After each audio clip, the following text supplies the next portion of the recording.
നെടുമ്പാശ്ശേരിയിൽ നിന്നാണ് ഈ ക്രൂരതയുടെ വാർത്ത. CISF ഉദ്യോഗസ്ഥർ യുവാവിനെ കാറിടിച്ചു കൊലപ്പെടുത്തി. അങ്കമാലി സ്വദേശിയായ ഐവിൻ ജിജോയെ കാറിടിപ്പിച്ച ശേഷം റോഡിലൂടെ വലിച്ചിഴച്ചതിന്റെ ദൃശ്യങ്ങളാണ് പുറത്തുവന്നത്.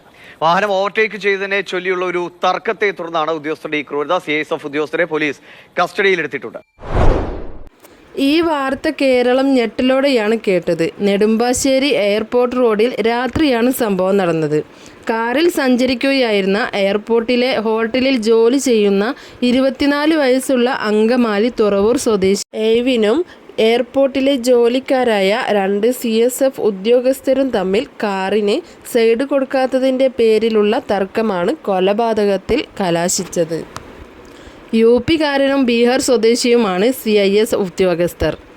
നായ കുറുകെ ചാടി അപകടം പറ്റരുതെന്ന് കരുതിയിട്ടാണത്രേ ഐവിൻ്റെ വീട്ടുകാർ അദ്ദേഹത്തിന് കാറ് നൽകിയത്. അവസാനം ആ കാറ് തന്നെ അയാളുടെ ജീവൻ എടുത്തു എന്നത് വേറൊരു വിധി.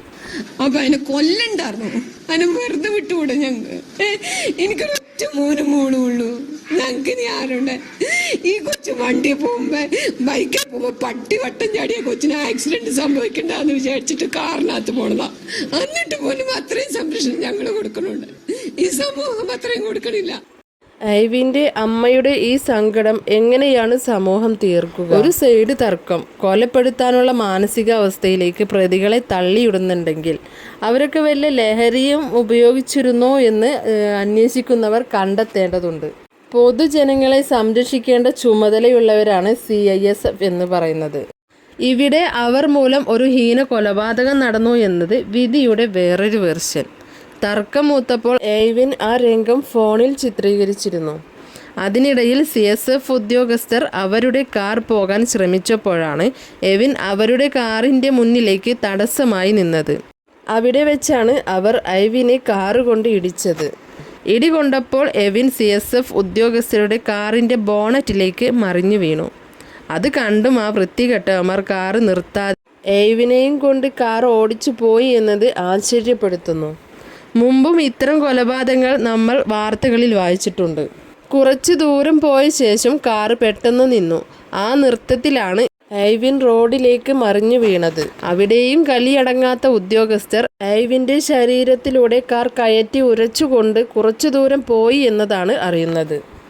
ഈ ആക്രമണത്തിൻ്റെ CCTV ഇന്ന് ലഭ്യമാണ്.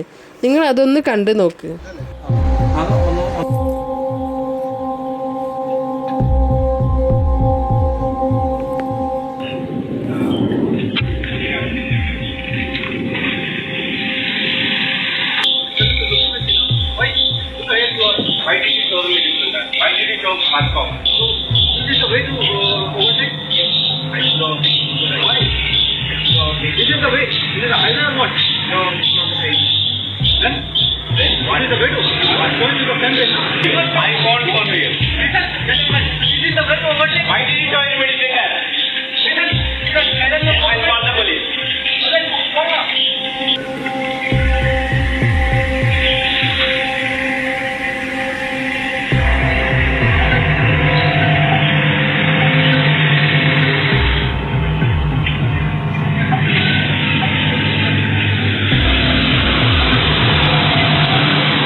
എത്ര കരളലിയിപ്പിക്കുന്ന കാഴ്ചകളാണ് ഇപ്പോൾ നമ്മൾ കണ്ടത്.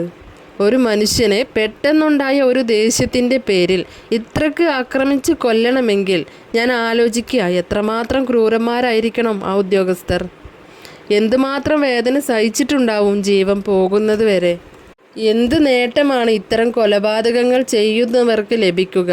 ഒന്നല്ലെങ്കിൽ ചെയ്യുന്ന ജോലിയിൽ നിന്നും പിരിച്ചുവിടും, അല്ലെങ്കിൽ കുറച്ചു കാലം മാറ്റി നിർത്തും.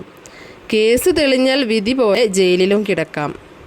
ഇങ്ങനെയുള്ള ക്രൂരന്മാരെ ജീവിതകാലം മുഴുവൻ ഒരു ഗവൺമെൻറ്റിൻ്റെ ജോലിയിലേക്കും എടുക്കരുത്. എന്ത് യോഗ്യത ഉണ്ടെങ്കിലും ഇത്തരം തെറ്റിൻ്റെ പേരിൽ പിരിച്ചുവിടുക തന്നെ വേണം. ആ അമ്മയുടെ ചങ്ക് പൊട്ടിയുള്ള കരച്ചിലിന് മുന്നിൽ നീയൊക്കെ ചാരമായി പോകും.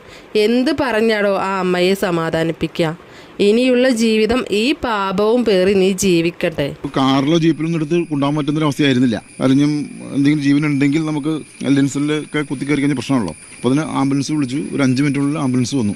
ആംബുലൻസ് വന്ന് ഞാനും തൊട്ടടുത്തുള്ളൊരു പയ്യനും കൂടി ഹോസ്പിറ്റലിൽ കൊണ്ടുപോയി, പോലീസും കൂടെ വന്നായിരുന്നു. മരിച്ച ആളെയാണ് ഞങ്ങൾ ആംബുലൻസ് കൊണ്ടുപോയത്. ഒരു 10 മിനിറ്റ് കഴിയുമ്പോഴേക്കും പോലീസ് മറ്റേ CSF ജവാനെയും പോലീസ് ജീപ്പിൽ കൊണ്ടുവന്നു. ഞങ്ങൾ ആംബുലൻസിൽ നിന്ന് ഈ മരിച്ച ആളെ ഇറക്കുമ്പോൾ തന്നെ മലം വണ്ടിയിൽ കിടപ്പുണ്ടായിരുന്നു. മലം ഉണ്ടായിരുന്നു, കട്ടച്ചോര, മൂക്കിൽ നിന്ന് വായിന്ന് കട്ടച്ചോരയുണ്ടായിരുന്നു. അപ്പോൾ അതിന് ഏകദേശം ഒരു സംശയം തോന്നി. ഹോസ്പിറ്റലിൽ കാഷ്വാലിറ്റി കയറ്റി അപ്പോൾ തന്നെ ഡോക്ടർ പറഞ്ഞ ആൾ മരിച്ചു. അത് കഴിഞ്ഞ് ഒരു 10 മിനിറ്റ് കഴിയുമ്പോഴേക്കാണ് CSF ജവാനെ കൊണ്ടുവന്നത്. അദ്ദേഹത്തിന് അങ്ങനെ വേറെ പ്രശ്നമുള്ളതായിട്ടൊന്നും പറഞ്ഞില്ല. അങ്ങനെയാണ് നമുക്ക് തോന്നിയത്.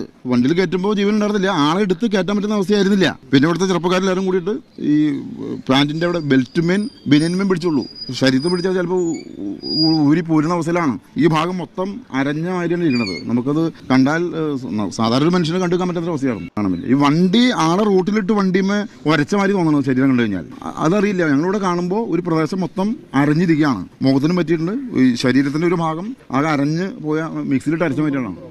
ധൈര്യവും തൻ്റെടവുമെല്ലാം ഉണ്ടാവാം എന്ന് വെച്ച് അത് എങ്ങനെ ഉപയോഗിക്കണമെന്ന വിവേകമാണ് ചിലർക്ക് ഇല്ലാതെ പോകുന്നത്. കത്തിയും പിടിച്ച് നിൽക്കുന്നവൻ്റെ നേരെ ധൈര്യം എന്ന് പറഞ്ഞ് നെഞ്ചു വിരിച്ച് നിന്നാൽ കത്തി പള്ളയിൽ എപ്പോൾ കയറി എന്ന് ചോദിച്ചാൽ മതി.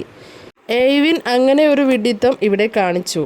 സമയം രാത്രി മാത്രമല്ല, ഇരുട്ടും അയാൾ ഒറ്റയ്ക്കും 2 പേരുള്ള ആ ഉദ്യോഗസ്ഥന്മാരെ മല്ലടിക്കുമ്പോൾ ഇതെല്ലാം എയ്വിൻ ഒന്ന് ശ്രദ്ധിച്ചിരുന്നെങ്കിൽ എയ്വിൻ്റെ അമ്മയുടെ സങ്കടം നമ്മൾ കാണേണ്ടി വരില്ല. ഞാൻ ഓപ്പറേഷൻ തിയേറ്ററിൽ വർക്ക് ചെയ്യണതാണ്. കാരണം ഞാൻ 10-25 വർഷമായിട്ട് മെഡിക്കൽ ഫീൽഡിലുള്ളതാണ്.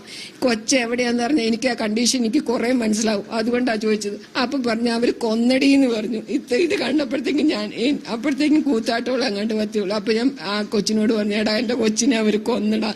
പക്ഷെ കൊന്നൊന്നും ഞാൻ ഒരിക്കലും പ്രതീക്ഷിച്ചില്ല. വാശിപ്പുറത്ത് എന്തെങ്കിലും അടിക്കോ പിടിക്കോ എന്തെങ്കിലും ചെയ്തിട്ടുണ്ടാവും, അല്ലെങ്കിൽ ആക്സിഡന്റ് സംഭവിച്ചതാണെങ്കിൽ എന്തെങ്കിലും അവന്റെ കൈനോ കാലിനോ പരിക്ക് പറ്റിയെന്നുള്ളതല്ലാതെ ഒരിക്കലും അവനെ കൊന്ന് പോണത്തെ കയറ്റി വെച്ചൊന്നും ഞങ്ങൾ ഒരിക്കലും വിചാരിച്ചിട്ടില്ല. അവനൊരു പാവം കൊച്ച, അവൻ പേടി തൂർണ. ആരെങ്കിലും കൂട്ടില്ലാതെ അവൻ ഒരിടത്തും പോവില്ല. ഒന്നില്ല ഞാൻ കൂട്ടുവേണം, അല്ലെങ്കിൽ മോള് കൂട്ടുവേണം, അമ്മ കൂട്ടുവേണം. ഒരു സിനിമയ്ക്ക് പോയാലും സിനിമയ്ക്ക് പാടി എന്നും പറഞ്ഞുകൊണ്ട് കൂട്ടല്ലാതെ, അല്ലെങ്കിൽ അവന്റെ ചെറിയൊരു ഫ്രണ്ട്ഷിപ്പ് ഉണ്ട്. അത് കാവ്സിൽ തന്നെ വർക്ക് ചെയ്യണവരാ. അവരല്ലാത്ത കൂടെ ഒരിടത്തും കൂട്ടില്ല. ഇവിടെ വേറെ ഒരു പരിപാടിക്ക് അവൻ പോകാറുമില്ല, ഒന്നിനുമില്ല. ഈ വീട് കാവ്സ് അല്ലാതെ വേറെ ഒരു കാര്യത്തിന് എന്റെ കൊച്ചു പുറത്തിറങ്ങണതല്ല. ഒരു തമ്മിത്തല്ലോ വഴക്കിനോ പോണതല്ല. ഒരു കള്ളുകൂടിയോ പെണ്ണുകൂടിയോ കഞ്ചാവോ ഒന്നും ഇല്ലാത്ത കൊച്ച. ഇന്നലെ ഹസ്ബൻഡ് വിളിച്ചപ്പോഴും പറഞ്ഞു, നമ്മുടെ പിള്ളേർ ഇതിനൊന്നുമില്ല. ഓരോരുത്തർ മൈതാനത്ത് പോയി നിൽക്കുമ്പോൾ നമ്മുടെ 2 പേരും അങ്ങനത്തെ ഒരു കാര്യമില്ല. എപ്പോഴും സംഭവിക്കാൻ ചാൻസ് ഉള്ളത് ഓർക്കുക. പിറ്റേ ദിവസം ആ ഉദ്യോഗസ്ഥരുടെ പേരിൽ ഒരു കംപ്ലൈൻറ്റ് നൽകാമായിരുന്നു. സംഭവിക്കാനുള്ളത് സംഭവിച്ചു. ഇതുപോലുള്ള സംഭവങ്ങൾ ആവർത്തിക്കാതിരിക്കട്ടെ. എല്ലാവരും അവരവരുടെ വീട്ടിൽ വലിയവർ തന്നെ. എല്ലാവരുടെയും വിലയും നിലയും ഒന്ന് തന്നെയാണ്. വലുപ്പമോ ചെറുപ്പമോ ഇല്ല.